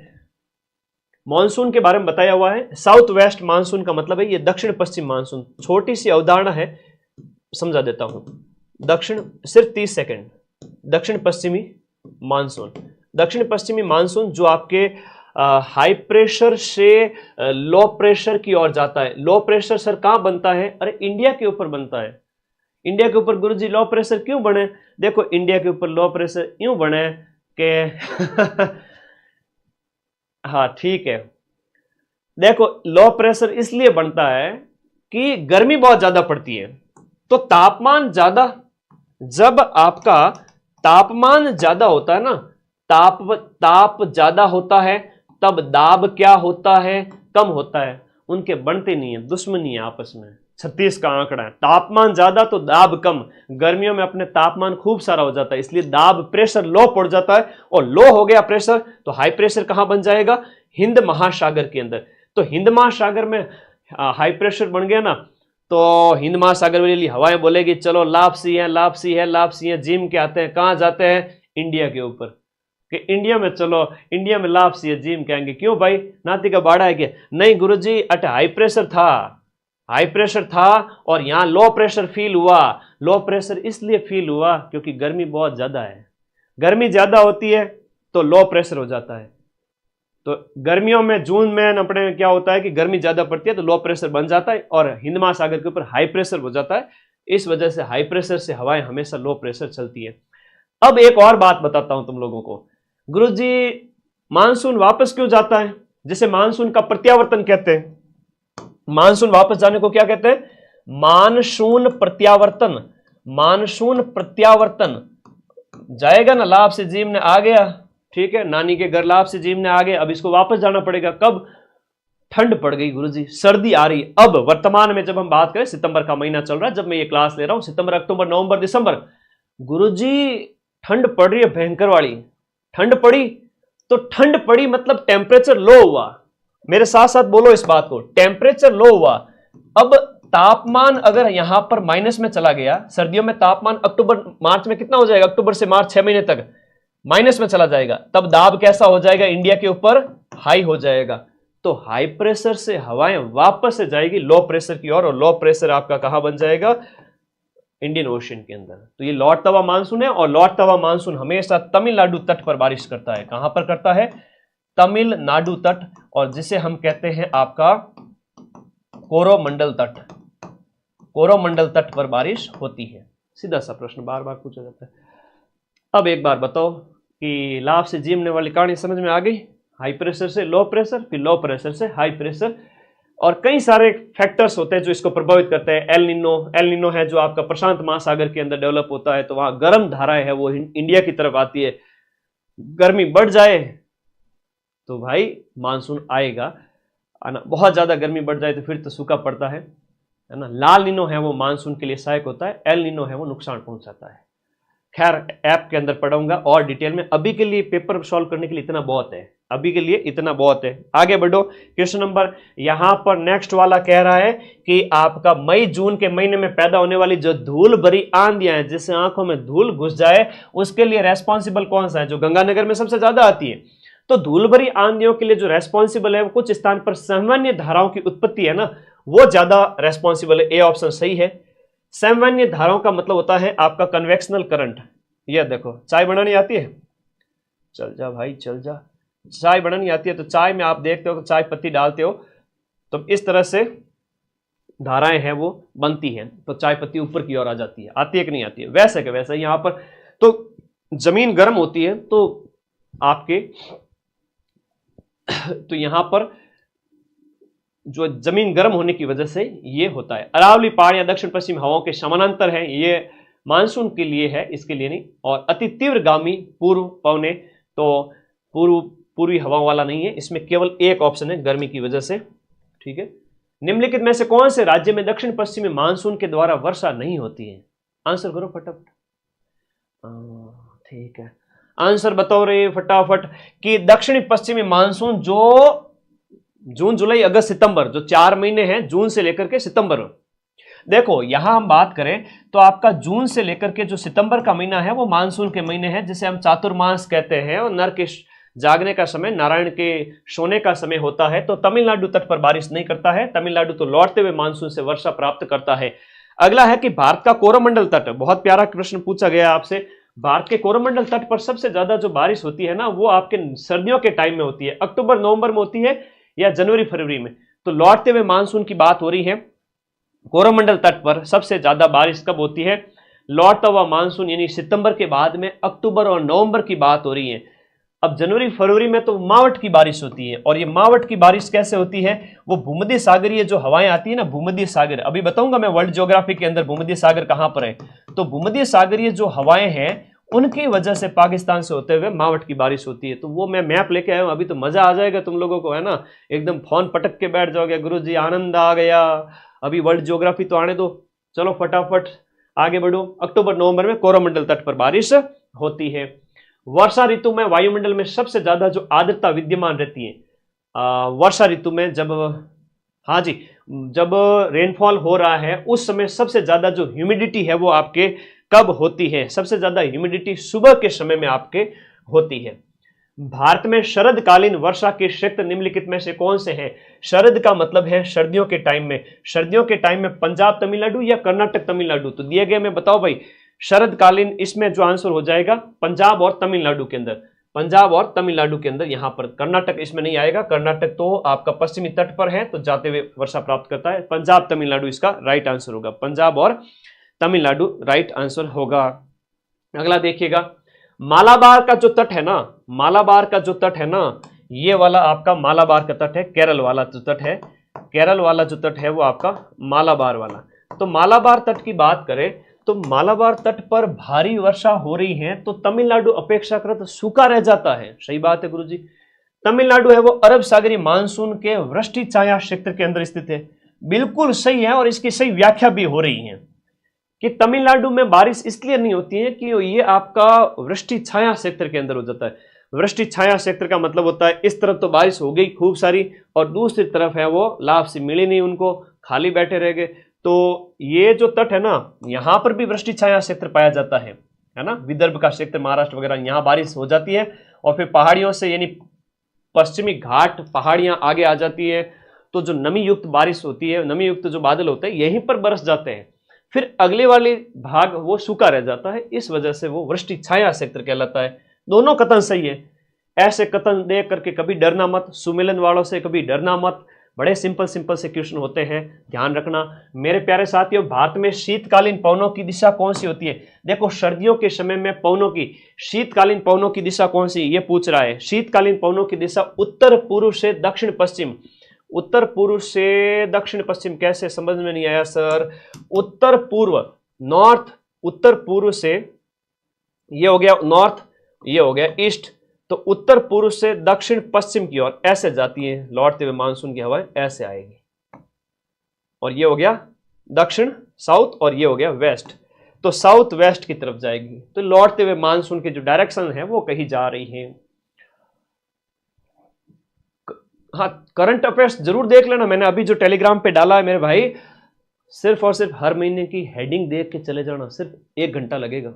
टेलीग्राम ग्रुप ज्वाइन कर लो, नहीं ज्वाइन करना आता है तो इस वीडियो के नीचे एक लिंक दिया हुआ है सबसे ऊपर ही ऊपर कि ज्वाइन करें, क्लिक करो, जाओ ज्वाइन के बटन पे दबाओ, वहां पीडीएफ पड़ी एक आगे, सिर्फ हेडिंग पढ़ के चले जाना। 10 में से आप अगर पहले से पढ़ा हुआ है तो 8-9 तो करके आ जाओगे, और नहीं तो आज पढ़ोगे तो भी कुछ ना कुछ तो याद रहेगा ही रहेगा। 50% तो करके आओ। कौन सा राज्य है वो लौटती मानसून से प्रभावित नहीं देखा गया है? नहीं होता है लौटते हुए मानसून से आपका कौन सा प्रभावित नहीं होता? आंध्र तट होता है, ओडिशा होता है, लेकिन उत्तर प्रदेश नहीं होता है। अपने तो जितना पेपर आ जाए उतना बढ़िया कर लेना, राजस्थान जीके, साइकोलॉजी, करंट कर लेना, इंडिया जीके में जो जो आए, बाकी कठिन से कठिन पेपर आए तो 30 प्रश्न भी छोड़ सकते हो, 25 भी छोड़ सकते हो, सरल आए तो 20-15 छोड़ सकते हो, ठीक है। ये गर्मियों की हवा है जिसे हम लू कहते हैं, गर्मियों की हवा है, इसे लू कहेंगे। मानसून पूर्व वर्षा के कई सारे नाम हैं, मानसून पूर्व वर्षा, और मानसून पूर्व वर्षा के कई सारे नाम हैं। इसे कहते हैं बारदोली छीड़ा, बारदोली छीड़ा है वो आपके पूर्वी भारत की तरफ, और काल बैशाखी है वो पश्चिम बंगाल के अंदर। काल बैशाखी, काल का मतलब है एकदम विनाशकारी, वेस्ट बंगाल के अंदर, पश्चिमी बंगाल के अंदर। फिर है आपका मैंगो शॉवर, यानी कि आम्र वर्षा। एक होती है आपकी आम्र वर्षा जो आम की खेती के लिए बहुत इंपॉर्टेंट होती है कर्नाटक तमिलनाडु बॉर्डर पर, और ये एक है चेरी ब्लॉसम, कर्नाटक और केरल के तट पर चेरी ब्लॉसम, चेरी की खेती के लिए अच्छी होती है। तो मानसून से पहले के जो छींटे पड़ते हैं ना, उसके अनेक नाम है, और मुझे लगता है इस तरीके से मैप में तुमने बहुत कम पढ़ा हो तो एक साथ बता देता हूं। चेरी ब्लॉसम, आम्र वर्षा, काल बैसाखी, बारदोली छीड़ा। अगला प्रश्न देखिएगा, 2 कथन दिए गए हैं नीचे ऊपर, आपको 2 कथन दिए गए हैं। इन कथनों के अनुसार हम बात करें तो कथन कारण के संबंध में कि दक्षिण पश्चिम मानसून मौसम के दौरान तमिलनाडु तट सूखा रहता है। साउथ वेस्ट मानसून जो मेन वाला मानसून है उस वजह से तमिलनाडु तट सूखा रहता है, बिल्कुल सही बात है। और तमिलनाडु तट बंगाल की खाड़ी के समानांतर स्थित है, और दक्षिण पश्चिम मानसून की अरब सागर है वो वृष्टि छाया, ठीक है, वो की वो बात जो पहले वाले प्रश्न के अंदर हमने बढ़ा था, बी ऑप्शन सही है, वृष्टि छाया क्षेत्र में आ जाता है। गर्मियों के दौरान कर्नाटक में बिजली से होने वाली वर्षा को क्या कहेंगे, है ना, बिजली कड़कने की वजह से इसमें होने वाली बारिश को चेरी ब्लॉसम कहते हैं, चेरी ब्लॉसम कहते हैं कर्नाटक के अंदर, चेरी ब्लॉसम। आम्र वर्षा कहां पर होती है? आपके असम, दक्षिण भारत, उत्तर पश्चिम भारत और उत्तरी भारत। आम्र वर्षा की बात करें दक्षिणी भारत के अंदर कर्नाटका बॉर्डर पर, कर्नाटका विशेष रूप से आम्र वर्षा। मैंग्रोव का दूसरा सबसे बड़ा क्षेत्र कहां पाया जाता है? मैंग्रोव पेड़ जो आपके जो गरान वनस्पति जिन्हें हम कहते हैं, गरान भी कहते हैं, कच्छ वनस्पति जिन्हें कहते हैं, जो समुद्र में खारे क्षेत्र के अंदर पैदा होते हैं, मैंग्रोव की जो वनस्पति है वो आपके कहां पाई जाएगी बताओ? मना, इसका जो है वो मैंग्रोव का दूसरा सबसे बड़ा क्षेत्र है वो आंध्र प्रदेश तट के सहारे, और वैसे देखा जाए तो पश्चिम बंगाल सुंदरबन का जो डेल्टा है वहां पर इस प्रकार के सुंदरी वृक्ष खूब देखने को मिलते हैं। बबूल, खैर और खेजड़ी के वृक्ष, बबूल, खैर और खेजड़ी के जो पेड़ है वो कंटीले वनों के अंतर्गत आते हैं। किसके अंतर्गत आते हैं? कंटीले वनों के अंतर्गत आते हैं। अब इंडिया के अंदर जो फॉरेस्ट है यहाँ पर उष्णकटिबंधीय सदाबहार है, उष्णकटिबंधीय पर्णपाती, पर्वतीय, मैंग्रोव और आपके कंटीले, ये पीले वाले मैंग्रोव है, ठीक है, तो ये थोड़ा देख लेना। और पर्वतीय वन है, ये पर्वतीय है ज्यादा पीले वाले। तो ये वनों वाला एक प्रश्न पिछली बार भी आपसे पूछा गया था, वनों वाला भी पिछली बार एक पूछा गया था। ये पूछ रहा है कि निम्न में से कौन सा पेड़ है वो आपका उष्ण कटिबंधीय जो आपकी आर्द्र पतझड़ वनों के अंदर शामिल नहीं है, आर्द्र पतझड़ वनों के अंदर शामिल कौन सा नहीं है। तो ये आपका महोगनी का पेड़ है, वो आर्द्र पतझड़ में नहीं है। तीनों एक जैसे है, साल है, सागौन है, शीशम है। कॉमन सेंस का प्रयोग कई बार सही कर सकते हो। उष्ण कटिबंधीय आर्द्र सदाबहार वनों की हम बात करें तो वो क्या कहलाते हैं, वो कहां पाए जाते हैं, आर्द्र सदाबहार मेघालय के शिलांग पठार पर, मेघालय। पूर्वोत्तर भारत की बात करें तो बारिश ज्यादा होती है। गारो, खासी और जैंतिया की जो पहाड़ियां हैं वो आपके मेघालय में हैं, और तीनों पहाड़ियों के बीच में जब बादल घुस जाए तो फिर वो सूखा कई बार आता है, खूब बारिश करता है। तो शिलांग पठार में आर्द्र सदाबहार वन पाए जाते हैं। वनों के वर्गीकरण के संबंध में आपसे पूछ रहा है, पाए जाएंगे मध्य प्रदेश के अंदर पाए जाएंगे। पश्चिमी हिमालय की जो शीतोष्ण पेटी है, निम्नलिखित में से कौन से एक वृक्ष के लिए रेस्पॉन्सिबल है। पश्चिमी हिमालय की शीतोष्ण कटिबंध की पेटी देवदार के पेड़ हैं जो आपके शीतोष्ण कटिबंध के अंदर आएंगे। सागौन और साल के पेड़, सागौन और साल के पेड़ हैं वो आपके शुष्क पतझड़ वनों के अंतर्गत आते हैं, शुष्क पतझड़ वनों के अंतर्गत आते हैं। कोरबा जो कोयला की खान है, अच्छा एक आपके सिलेबस के अंदर वनस्पति और उसके बाद टोटल 5 ही तो टॉपिक दिए हुए, फिजियोग्राफिक डिवीजन है, अपवाह है, और इसके साथ साथ आपकी जो इंडिया की बात करें वनस्पति वगैरह है, अपवाह है, और फिर आपका ऊर्जा संसाधन, ये सिलेबस में है सेकंड ग्रेड के अंदर। सिलेबस याद होना चाहिए अगर, है ना, अच्छे विद्यार्थी हो तो, है ना। बैक बेंचर होकर के पढ़ोगे नहीं तो थोड़ा नुकसान हो सकता है, हालांकि सिलेबस याद रहे तो अच्छा है। कोरबा जो खान की बात करें, कोरबा खान की बात करें तो ये आपके छत्तीसगढ़ के अंदर है कोरबा। वैसे कोयला और पेट्रोलियम ऊर्जा संसाधन ये पूछे जाएंगे। लिग्नाइट जो निम्न कोटि का कोयला है, लिग्नाइट के बारे में प्रश्न पूछा गया कि लिग्नाइट है वो आपकी निम्न कोटि का कोयला है, और इसमें कार्बन की मात्रा 35 से 40% है। ये कथन बिल्कुल सही है। भारत में झारखंड है वो लिग्नाइट का प्रमुख उत्पादन है, ये कथन गलत है, झारखंड के अंदर नहीं है। तो हम बात करें तो केवल और केवल इसमें ए ऑप्शन दिए गए में से जो आपका क्वेश्चन नंबर हम बात करें तो इसके अंदर आपका, एक सेकेंड, दोनों ही सत्य है, दोनों ही सत्य है, लेकिन इसकी सही व्याख्या इसलिए नहीं कर रहा है। ऊपर तो हम बात करें लिग्नाइट के बारे में बताया गया और दूसरा उसके वितरण के बारे में बताया गया है, इस वजह से सही व्याख्या नहीं है। व्याख्या तब होती जब इसके गुणों को और बता दिया जाता कि कार्बन की मात्रा कम है, उसी कोई आगे जारी रखा जाता तो वो इसकी क्या होती, व्याख्या होती। जारी रखा जाता तो इसकी व्याख्या होती। मुझे आप लोग इसमें ऑप्शन नंबर है वो आपका सी सही करिएगा, सी ऑप्शन है ना। झारखंड लिग्नाइट का नहीं है, झारखंड में उच्च कोटि का पाया जाता है, झारखंड में उच्च कोटि का कोयला पाया जाता है, लिग्नाइट इसके अंदर नहीं होगा, सी ऑप्शन ही होगा। ठीक है, सी ऑप्शन ही होगा। अगला देखिएगा, नेक्स्ट क्वेश्चन की ओर चलते हैं। हाँ, सी होगा, झारखंड लिग्नाइट निम्न कोटि का नहीं है, वहां पर तो उच्च कोटि के सारे कोयले पाए जाते हैं, लिग्नाइट वगैरह। वहां बात करें झरिया वगैरह, ये वो जो क्षेत्र है काफी इंपोर्टेंट है। अब तेल शोधन, जो तेल रिफाइनरीज है ना, सी ऑप्शन सही करना। रिफाइनरीज है, राज्य है, कौन सी किस राज्य के अंदर पाई जाती है, ये आपको तेल शोधन परियोजनाएं हैं इनके संबंध में। पीछे वाले ऑप्शन की बात करें, एक यहां पर, हाँ जी, इसमें देखिएगा रिफाइनरी के अंदर ए के सामने हम बात करें तो नुनमती है वो आपके असम के अंदर है, बी आपके कर्नाटक में है कोयाली, और सी मंगलोर है वो आपके, मंगलोर कर्नाटक में आ जाएगी ना। बी के सामने 4 आ जाएगा, बी के सामने क्या आ जाएगा, 4 आ जाएगा। मंगलोर है, सी के सामने 4 आएगा, मंगलोर कर्नाटक के अंदर है, सी के सामने 4 जहां कहीं भी है वो सही है, डी ऑप्शन सी हो गया। पानीपत है तो हरियाणा हो गया, कोयली है तो आपके ए हो गया तो 3 हो गया, बी के सामने 1 है, और पानीपत हरियाणा में ही है।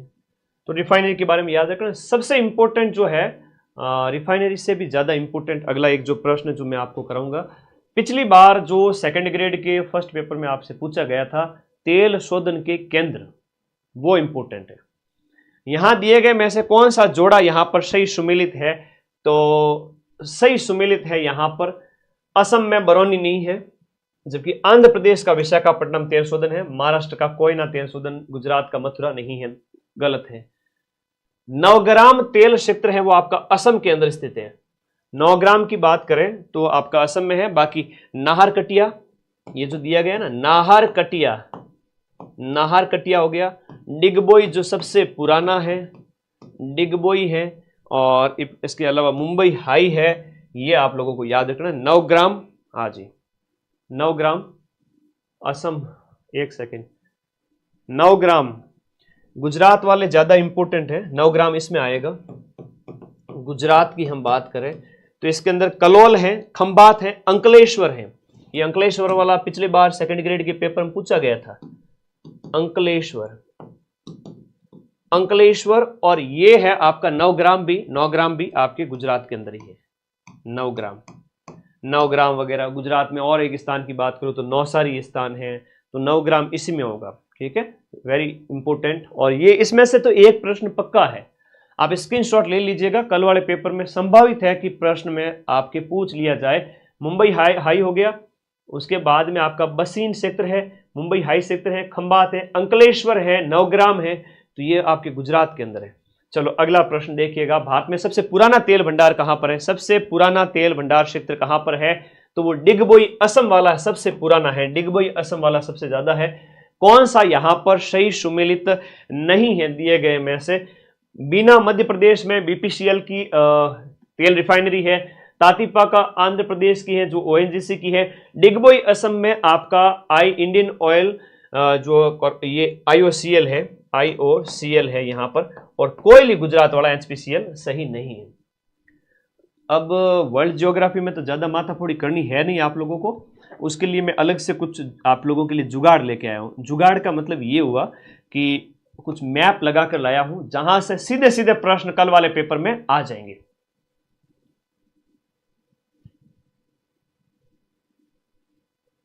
बहुत बढ़िया, शाबाश।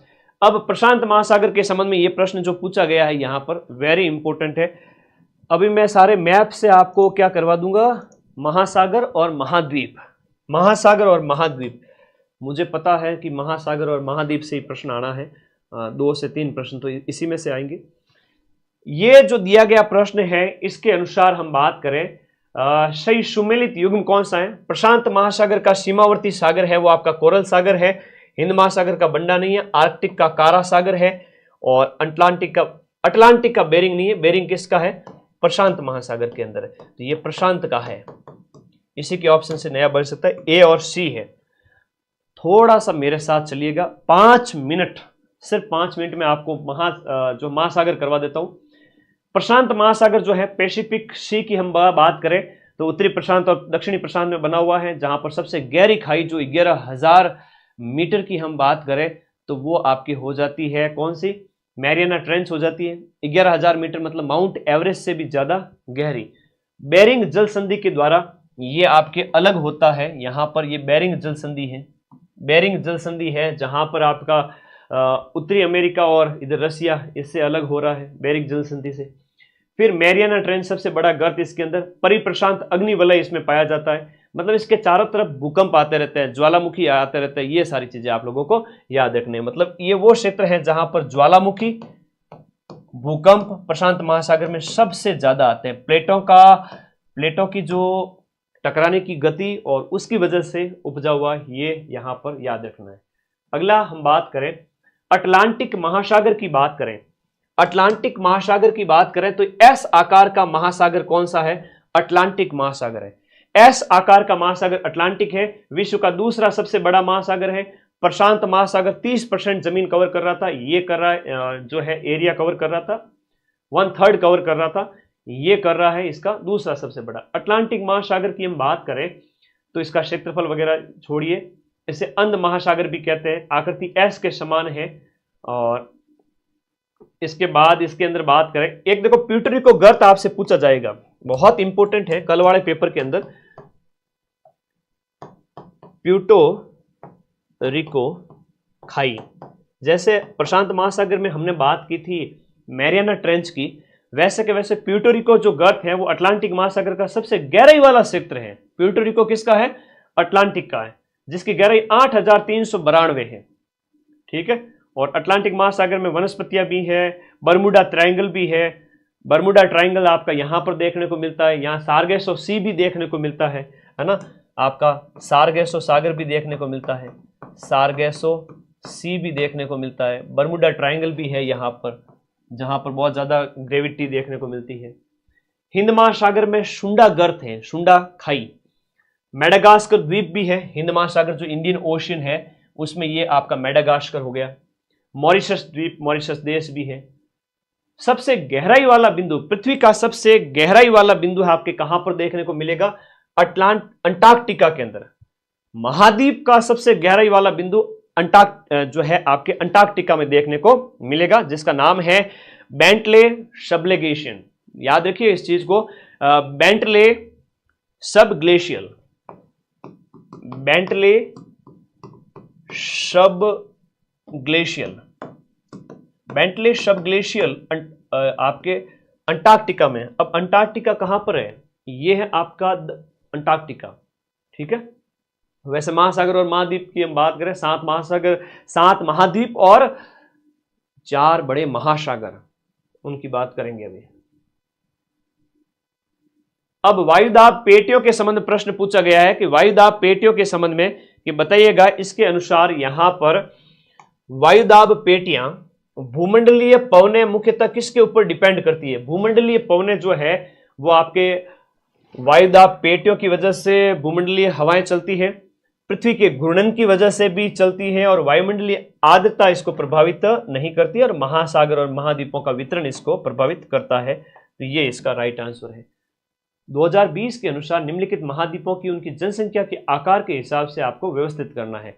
तो जनसंख्या के आकार, जनसंख्या और क्षेत्रफल, महाद्वीपों के संबंध में 2 तरह के डाटा याद करके जानना है। मैं भी एक और फोटो ऐड कर दूंगा, जनसंख्या और एक आपका क्षेत्रफल। तो सबसे बड़ी जो हम यहां पर, एशिया तो दिया हुआ नहीं है, एशिया के बाद सेकंड नंबर पर आता है आपका जो है जनसंख्या के हिसाब से आप देखोगे तो सेकंड नंबर पे किसका नंबर आ जाएगा? अफ्रीका का आ जाएगा। तो सेकंड नंबर आपका अफ्रीका हो गया, अफ्रीका के बाद में यूरोप हो गया, यूरोप के बाद में आपका नॉर्थ अमेरिका, फिर साउथ अमेरिका। ठीक है, विश्व की लगभग कितने प्रतिशत जनसंख्या है वो आपका उत्तरी गोलार्ध में रहती है? उत्तरी गोलार्ध में 90% जनसंख्या आपके निवास करती है, 90% जनसंख्या है वो आपके उत्तरी गोलार्ध में निवास करती है। अब एशिया कॉन्टिनेंट आपके सामने दिया हुआ है, बढ़िया तरीके से इसको मैं आप लोगों को एक थोड़ा सा शानदार वाला काम आप लोगों के लिए, सर कॉन्टैक्ट नंबर मिल सकते हैं, व्हाट्सएप नंबर है बेटा 8955982723, लेकिन मुझे व्हाट्सएप देखने का टाइम नहीं मिलता, तुम लोग नाराज होगे, तो कोई भी क्वेरी है टीम को कॉल कर लिया करो। एशिया की बात करें, एशिया में विश्व की 60% जनसंख्या है, क्षेत्रफल इसका 30% है। सबसे ऊंची चोटी की बात करें तो माउंट एवरेस्ट है, और सबसे लंबी नदी है वो चीन की यांगजी नदी है जो 6300 किलोमीटर लंबी है। तो ये आपकी चीन के अंदर है, याद रखना, एशिया के अंदर। तो एशिया के अंदर गोबी है, गोबी मरुस्थल है, थार का मरुस्थल है, तो ये भी आपको याद रखना है, गोबी मरुस्थल, ये भी आपको याद रखना है। इसके बाद में हम बात करें, दूसरा है सबसे बड़ा महाद्वीप, सिलेबस में है आपके महाद्वीप, तो अफ्रीका महाद्वीप। अफ्रीका महाद्वीप पूरे विश्व की जनसंख्या का 18% रखता है और 20% एरिया है, लगभग बराबर है। तो तंजानिया का जो माउंट किलिमंजारो है वो अफ्रीका का सबसे ऊंचा पर्वत शिखर है।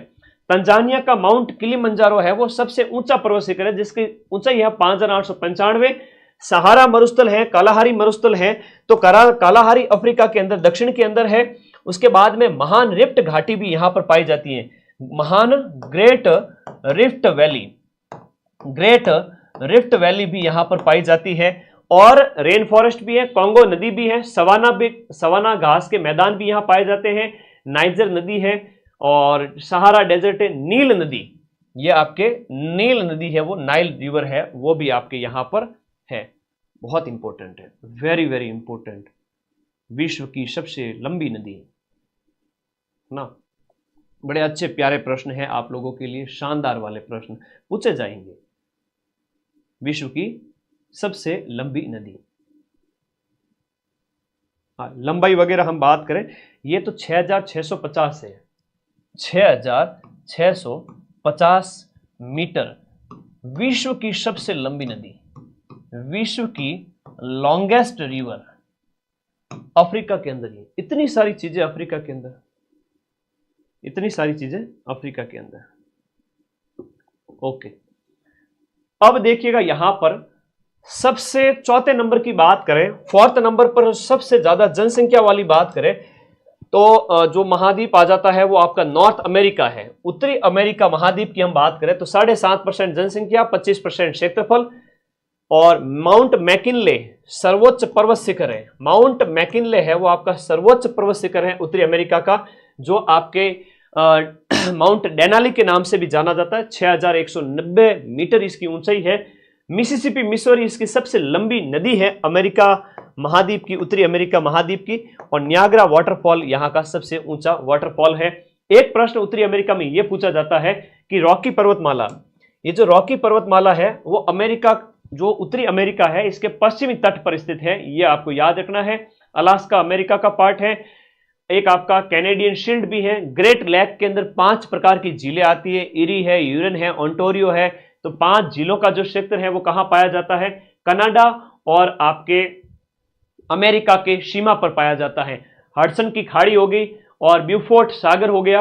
अब आपसे कल पेपर में पूछ लेंगे ब्यूफोर्ट सागर किस सीमा पर है ना, तो ये ध्यान रखा करो। बेरिंग सागर हो गया, बेरिंग सी हो गया, हडसन सी हो गया, हडसन बे हो गया, बे ऑफ हडसन, और फिर ये इस तरह से याद रखो थोड़ा सा, गल्फ ऑफ मैक्सिको।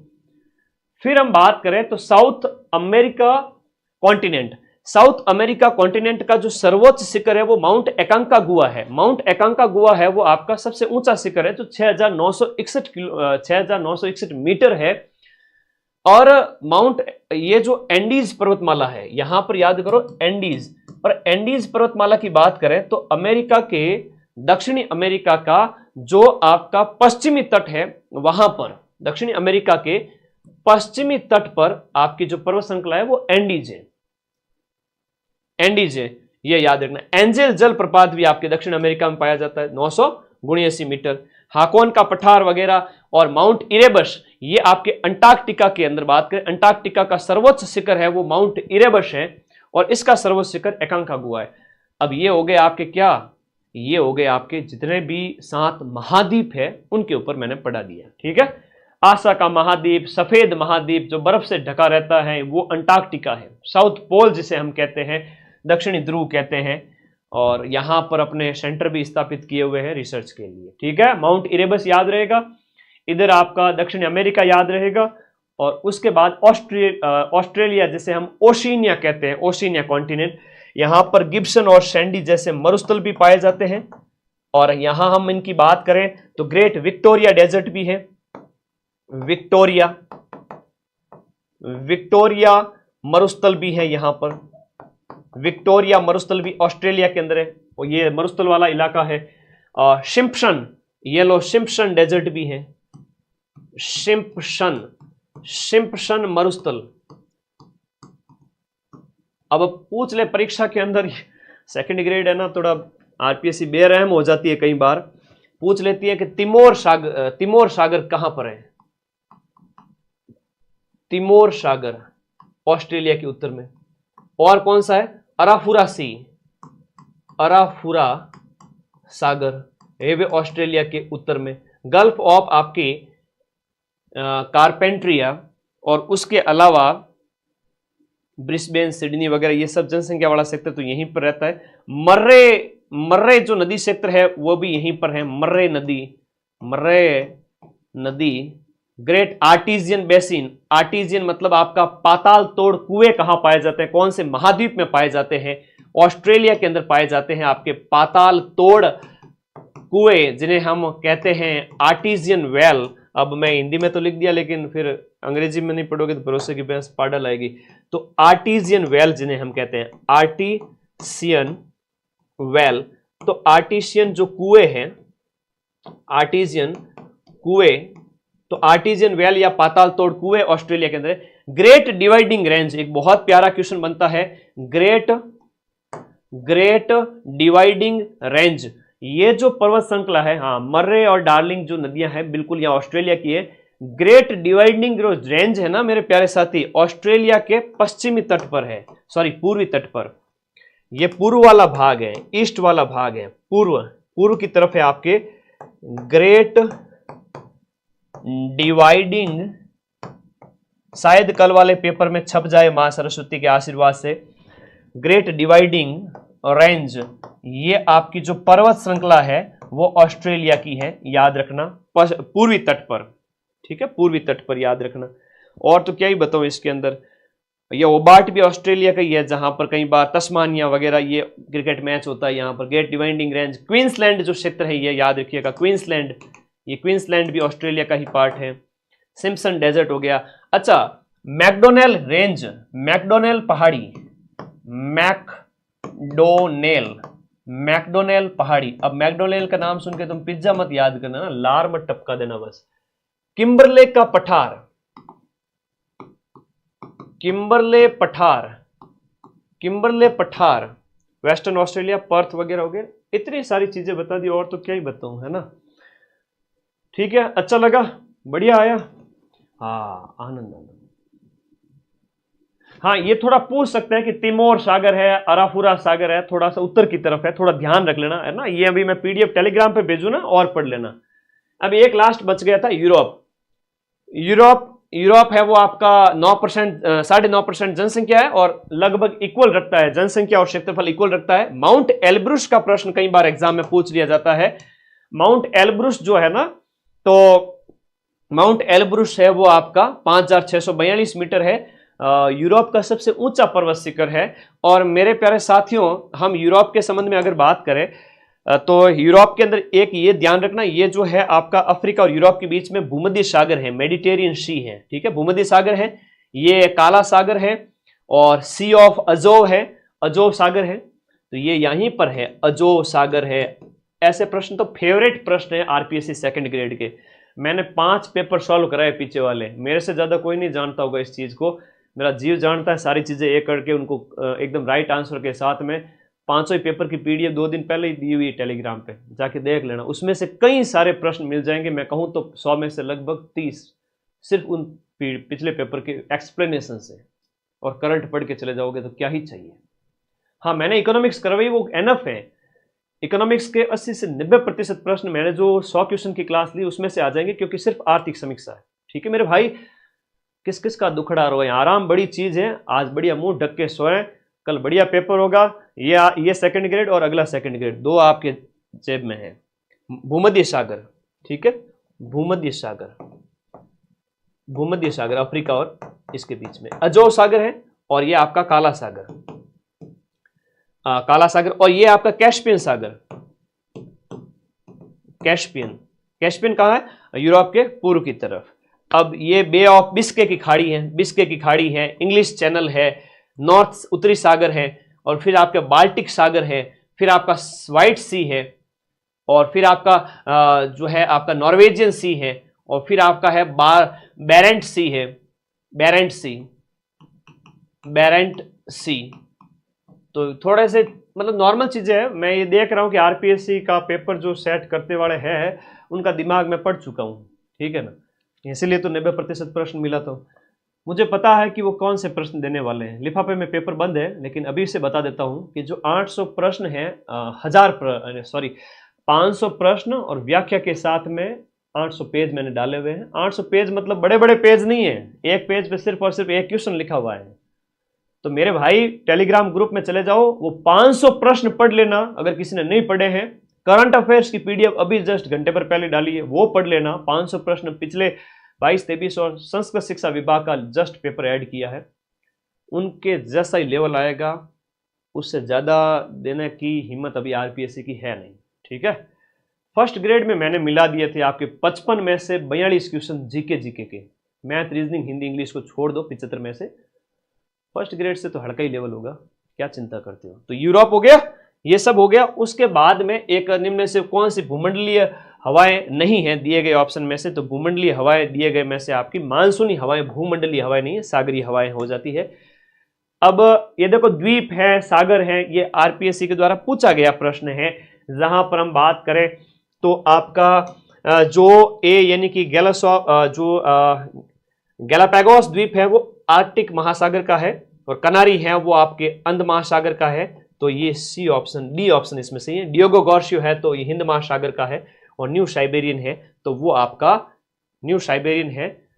ए के सामने एक सेकेंड, इस ए के सामने हमने किया था 3 को, डी ऑप्शन इसके अंदर राइट है।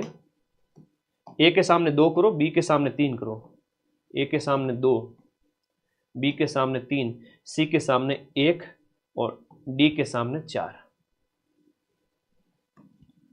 गलत युग्म।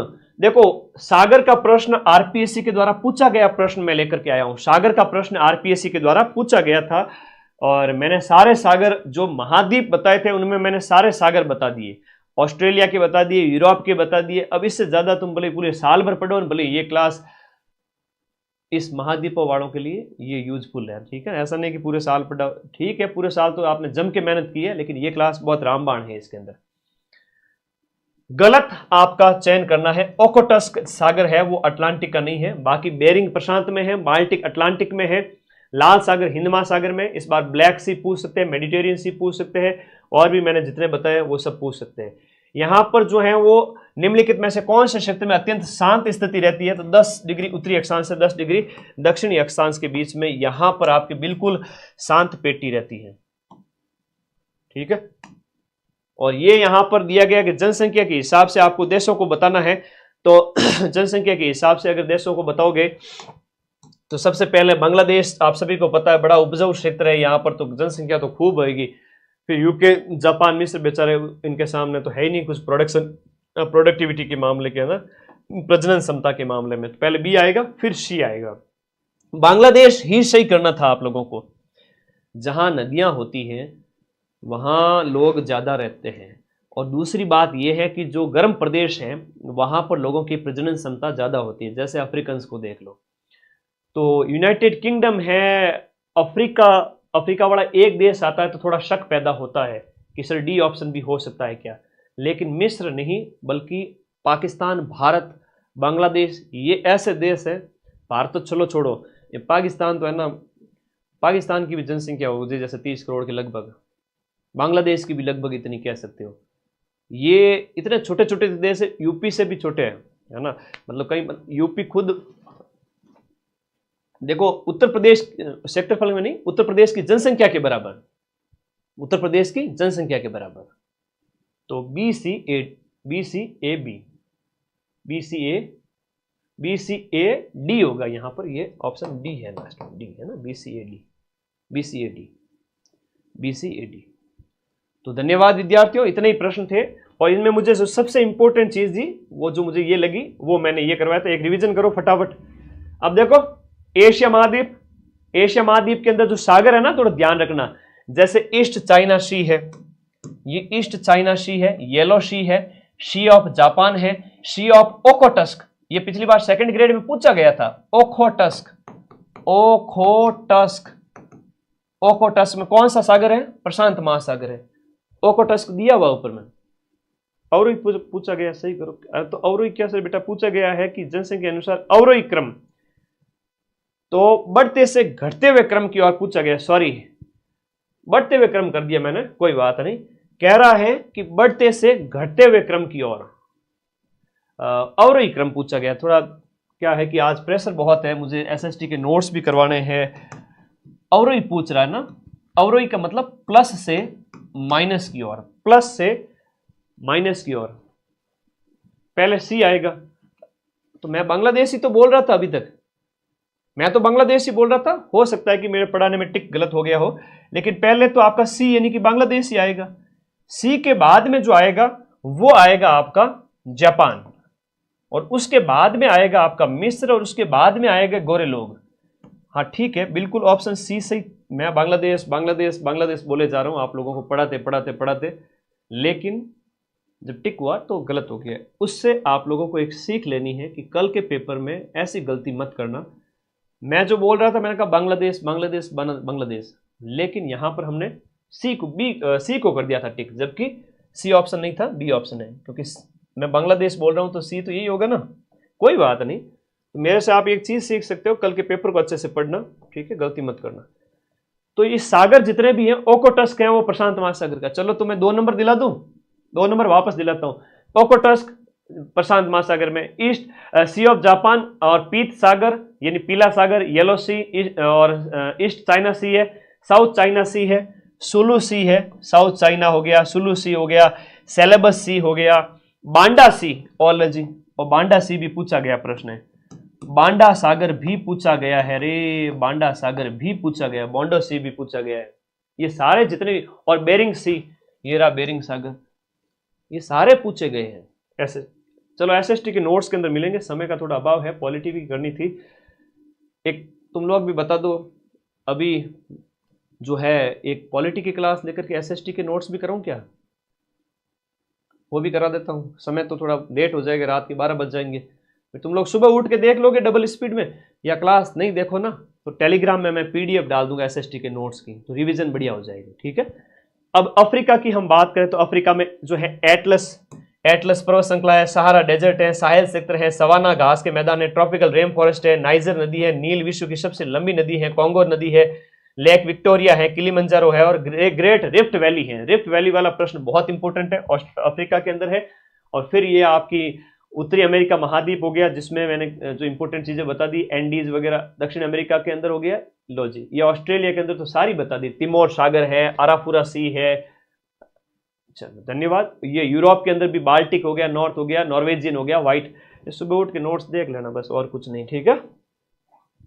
ओके, तो धन्यवाद विद्यार्थियों, मस्त रहो, खुश रहो, ज्यादा टेंशन लेनी नहीं है, कल के दिन में बहुत कुछ सीखने को मिलेगा। और 7 तारीख के बाद में आपके एसएसटी, जीके प्लस हिंदी और जीके प्लस इंग्लिश, ये वाले बैच अभी जस्ट स्टार्ट ही हुए हैं, न्यू बैच है 2026 के लिए। एक बैच हमने कंप्लीट करवाया था, अब नए बैच स्टार्ट हुए एसएसटी प्लस जीके, जिसमें आपके एसएसटी के सब्जेक्ट मैं और मेरी टीम पढ़ाते हैं। इंग्लिश में रवि सर इंग्लिश लिटरेचर पढ़ाएंगे, जीके का भी बैच है, और जीके प्लस दोनों सब्जेक्ट के टेस्ट सीरीज में 50-50, मतलब टोटल 50 टेस्ट हो जाते हैं, ठीक है। तो ये बाद में आप 7 तारीख के बाद में 1-2 दिन के रेस्ट करके परचेज कर लेना, अभी प्राइस नहीं बढ़ेगी कुछ दिन तक। तो धन्यवाद, थोड़ी देर अभी समय है ही नहीं जो फॉर्मेलिटीज का, थोड़ा सा मिलता हूँ थोड़ी देर बाद। सोच रहा हूँ कि पॉलिटी की भी क्लास भी ले लूँ, क्या कहना चाहते हो कमेंट बॉक्स में बता दूँ, एसएसटी और पॉलिटी दोनों करा दूँ? चलो मिलता हूँ दोनों के साथ में जल्द ही, कुछ मिनट की देरी पे आ जाओ। टेलीग्राम ज्वाइन कर लेना बच्चे पीडीएफ के लिए।